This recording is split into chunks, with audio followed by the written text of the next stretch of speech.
ദുരന്തർ 2 രൺവീർ സിംഗും മാധവനും എല്ലാം അഴിഞ്ഞാടിയ സിനിമ. ഗംഭീരം. ഇത്രയും ദൈർഘ്യമുള്ള ഒരു സിനിമ ഇത്രയും ഗംഭീരമായിട്ട് മേക്ക് ചെയ്ത ആദിത്യ ധറാണ് ഇതിനകത്തെ ടോപ്പ് നോച്ച് ഡയറക്ടറായിട്ട് മാറിയിട്ടുണ്ട്. ദുരന്തർ 1 തന്നെ 1300 കോടി നേടിയിട്ടുണ്ടെങ്കിൽ ഇത് ഫസ്റ്റ് ഡേ കളക്ഷൻ, അത് ഓർക്കണം, GCC ഇല്ല. അതായത് ഇന്ത്യയും ബാക്കിയുള്ള രാജ്യങ്ങളെല്ലാം വെച്ച് നോക്കുമ്പോൾ GCC ഉണ്ടെങ്കിൽ ഒരു 100 കോടിയുടെ എക്സ്ട്രാ കിട്ടിയേനെ. ഫസ്റ്റ് ഡേ കളക്ഷൻ 240 കോടിക്കും 250 കോടിക്കും ഇടയിലാണ്. വേൾഡ് വൈഡ് എന്ന് പറയുമ്പം GCC ഏറ്റവും കൂടുതൽ കളക്ഷൻ നേടുന്ന ഒരു സ്ഥലമാണ്. GCC ഇല്ലാതാണ് ഈ കളക്ഷൻ വരുന്നത്. 240 കോടിക്കും 250 കോടിക്കും ഒഫീഷ്യൽ ആയിട്ടില്ല.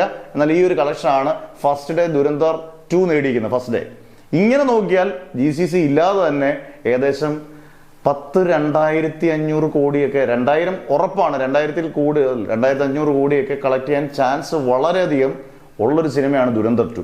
ആലോചിച്ച് നോക്കിയാൽ ബോളിവുഡിന് യഥാർത്ഥത്തിൽ കുറേ വർഷം, ഇപ്പം ജവാനൊക്കെ ഇറങ്ങിയിട്ടുണ്ടെങ്കിൽ ജവാൻ ഒന്നും ഒരു രീതിയിലും നമുക്ക് പേഴ്സണലായിട്ടൊരു ഒരുപാട് പേർക്ക് ഇഷ്ടപ്പെട്ടതായിരിക്കും, പക്ഷെ ഒരുപാട് പേർക്ക് ഇഷ്ടപ്പെട്ടില്ല. കാരണം ചുമ്മാ ഒരു മാസ് മസാല പടം. പക്ഷെ ഇത് അങ്ങനെയല്ല, ക്വാളിറ്റി, മേക്കിംഗ്, അഭിനയം എല്ലാം സൂപ്പറായിട്ടുള്ള സിനിമ. അത് നോക്കുമ്പോൾ ദുരന്തർ 2 ടോപ്പാണ്, കളക്ഷനിലും ഇന്ത്യയിലെ നമ്പർ 1.